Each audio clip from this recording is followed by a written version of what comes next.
تنہائی میں اللہ کا ذکر کیا، اللہ کو یاد کرنے بیٹھ گیا، کوئی دیکھنے والا نہیں تھا، وہ تنہا تھا، اجرے میں تھا، اپنے بند کمرے میں تھا، اپنے رب کو یاد کیا۔ اللہ کی یاد کرتے کرتے اس کی آنکھوں سے آنسو ٹپکنے لگے، اس کی آنکھیں آنسو کا خراج دینے لگی۔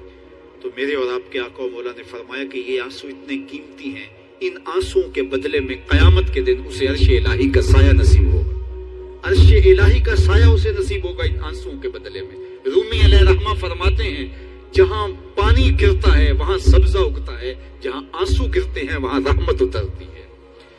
تو اس لیے جو اللہ کی یاد میں رونے کا لطف ہے اور اللہ کی یاد میں آنسو بہانے کا اجر اور صلہ رکھا گیا ہے، یہ گناہوں کو دھو ڈالتا ہے، یہ اندر کی صفائی اور ستھرائی کا سبب اور ذریعہ ہے۔ میرے اور آپ کے آقا و مولا نے فرمایا راتوں کی تنہائیوں میں اٹھ کے قرآن پڑھا کرو اور قرآن پڑھتے ہوئے رویا کرو۔ پھر فرمایا فَإِلَّمْ تَبْكُوا فَتَبَاكُوا، اگر رونا نہ آئے تو رونے کی کوشش کیا کرو۔ حضرت داتا گنج بخش علی حجویری سے ایک مرید نے کہا حضرت اگر رونے کی کوشش کریں پھر بھی رونا نہ آئے، فرمایا پھر اپنے مقدر پہ رویا کرو۔ تم اتنے سنگ دل ہو گئے ہو کہ تمہاری آنکھیں آنسوں کا خراج نہیں دیتی۔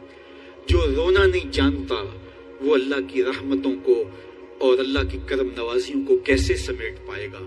بچہ روتا ہے تو ماں دودھ دیتی ہے، جب بندہ اللہ کی حضور الہاؤ زاری کرتا ہے، عجز کرتا ہے، انکساری کرتا ہے تو اللہ کی رحمتوں کو جوش آتا ہے اور اللہ تعالیٰ کی رحمتیں اس پہ برستی ہیں اور اس کے نہ صرف گناہ معاف ہوتے ہیں بلکہ اللہ تعالیٰ اس کے گناہوں کو بدل کے نیکیوں میں تبدیل کر دیتا ہے۔ ایک فقیر تھا، ملنگ درویش، اللہ کا بندہ، اس کی عادت یہ تھی کہ اپنے ڈیرے پہ آنے والوں کو کھلاتا، ان کو پلاتا، ان کی ضروریات کا خیال رکھتا، لیکن ان کو مالی آسودگیاں نہیں تھی۔ ہوتا یہ تھا کہ بعض اوقات لوگ آتے تو ادھار لے کر کے وہ لوگوں کو کھلا دیتا۔ خیر چونکہ فقیر کا مزاج یہ ہوتا ہے کہ لوگ آئیں اس کے ڈیرے سے کھائیں، بابا بلے شاہ نے بھی کہا تھا نا، اٹھ کھڑک کے دکڑ بجے تتا ہوئے چلا، آن فقیر کھا کھا جاون راضی ہوئے بلا۔ یہ فقیروں کا مزاج ہے، تو جو بھی آتا اس کے ڈیرے سے کھاتا اور وہ ادھار اٹھا اٹھا کے لوگوں کی ضروریات کو پورا کرتے رہتے۔ وقت آخر آ گیا، جن لوگوں نے ادھار دیا تھا وہ سارے تقاضا کرنے آ گئے۔ اب بابا جی کو کیا فکر لاحق ہے کہ یہ میرے مہمان اور میں ان کو کچھ پیش کرنے کی صلاحیت نہیں رکھتا۔ ایک بچہ تھا، وہ کچھ سامان بیچ رہا تھا، پتیسا بیچ رہا تھا یا کوئی اور چیز بیچ رہا تھا۔ اس نے گلی سے گزرتے ہوئے آواز لگائی، خادم کو کہا سے بلا کے لاؤ، کہا تم بیچ رہے ہو تو میرے مہمانوں کو کھلا دو۔ بچہ بڑا خوش ہوا کہ میں سارا دن گلیوں میں گھوم کے یہ پتیسا بیچنا تھا، اب یہ ایک جگہ ہی سارا فروخت ہو گیا تو یہ تو موج لگ گئی، میں جلدی گھر چلا جاؤں گا، میری ماں خوش ہو گئی۔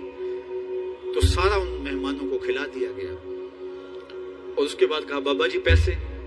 کہا تم بیٹھ جاؤ، جب ان کو ملیں گے تو تجھے بھی مل جائیں گے۔ وہ بیٹھ گیا، 2 4 10 منٹ بیٹھا تو بچہ تھا، پھر کھڑا ہو گیا، بابا جی پیسے؟ کہا جب ان کو ملیں گے تو تجھے بھی مل جائیں گے۔ پھر آدھا گھنٹہ گزرا تو پھر اس نے کہا بابا جی پیسے؟ میری ماں میرا انتظار کر رہی ہے، ہمارے گھر کا چولہا اسی سے چلتا ہے، میں یہ پیسے لے کر جاؤں گا اور میری ماں کوئی ہڈیاں خریدے گی اور ہم شام کا گھر کا کوئی سلسلہ کریں گے۔ کہا بیٹا جب ان کو ملے گا تو تجھے بھی مل جائے گا۔ بچے نے رونا شروع کر دیا، یتیم بچہ تھا، اس کا سارا آسرا یہی تھا، اس نے رونا شروع کر دیا۔ جب بچہ رویا اللہ کی رحمت کو جوش آیا، کوئی مرید نذرانہ لے کے ان بزرگوں کے پاس آ گیا اور اشرفیوں کی بھری ہوئی تھیلی پیش کی۔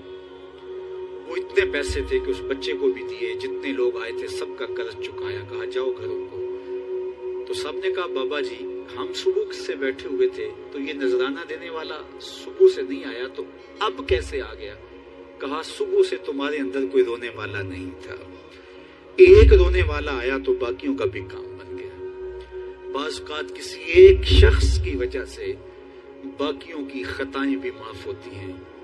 آج ہم اجتماعی طور پہ تا حد نظر اندر باہر اوپر نیچے اتنے لوگوں کے ہجوم میں اللہ کی بارگاہ سے یہ توقع رکھتے ہیں کہ مالک کتنے ہجوم میں کوئی ایک تو ہوگا جو تیرا لاڈلا ہوگا، کوئی ایک تو ہوگا جو تیرا بہت قریبی ہوگا، کوئی ایک تو ہوگا جس پہ تیری رحمتیں برسیں گی۔ تو مالک اس کے صدقے سے ہماری خطائیں بھی معاف کر دے، ہمارے گناہ بھی معاف کر دے۔ کوئی ایک رونے والی آنکھ مل گئی تو باقیوں کا بھی کام بن جائے گا۔ اٹھ فریدا ستیا تے میلہ ویکھن جا،